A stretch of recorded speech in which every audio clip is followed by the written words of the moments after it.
Uyghurs.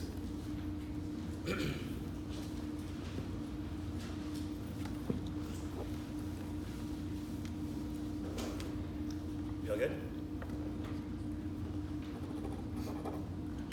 Extend our Uyghurs points. Colluding with the BRI results in an increase in exploitation of Uyghurs, which culminates in their extinction. It results in more genocides, which will outweigh their entire case.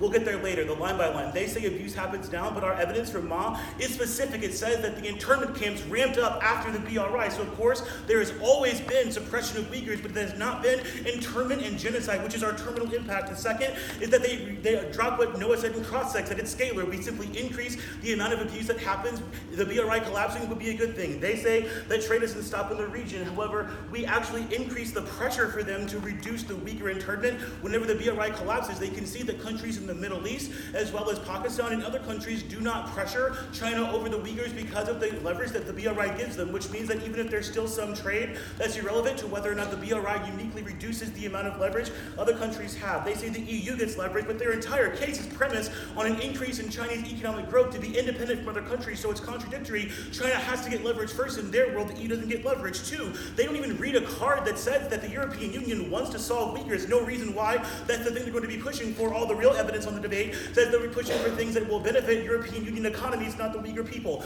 They say there's no spillover, but the spillover argument is misunderstood by them. Our argument is that there is going to be more genocides if we permit the Uyghurs to be destroyed by the Chinese by the Chinese government, which results in genocides in places like Pakistan, which are evidence from the Uyghurs American Association says are uniquely vulnerable. They say they will always want control. That's probably true, but they will not have the ability to exercise control with impunity. Collapse of the BRI allows the international community to reduce the likelihood of genocide in the region. They say that China won't have any more leverage, but that's not what their case says. They say they'll have the Hung economy.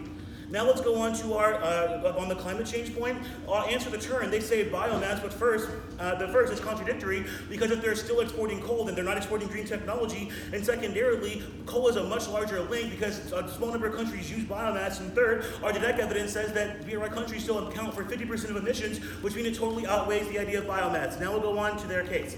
Their sole contention is premised on Chinese economic growth at all costs, but remember, our Uyghur intention proves the Chinese economy is sustained through the suppression and internment of Muslim minorities in the Xinjiang region. Every benefit they articulate has a cost. It's Uyghur life. First, China isn't experiencing a crash. It's a soft landing, which allows the central government to initiate reforms to prevent overheating. ECNS 2018 says the Chinese economy has transformed smoothly without big waves. Economic data indicates China's successful soft landing. The government will reduce some heat from the humming economy to give more room to address issues such as overcapacity and debt. Also, there's no risk of collapse. China can weather the trade war and slumping growth rates. Raposa 2019 says China's June growth rate was 6.2%. By most standards, growth over 6% is good. China looks light years away from a recession. This is an economy that can handle pain. Markets opened lower but rallied once the data came out despite the headwind of the trade war. Select industries and industrial production numbers or higher output rose by 6.3% in June. There's two implications. First, it makes their impact entirely speculative because the reality of economic recession, which would be enough to cause their impact, is pretty dubious, but also it proves they have zero time frame. The recession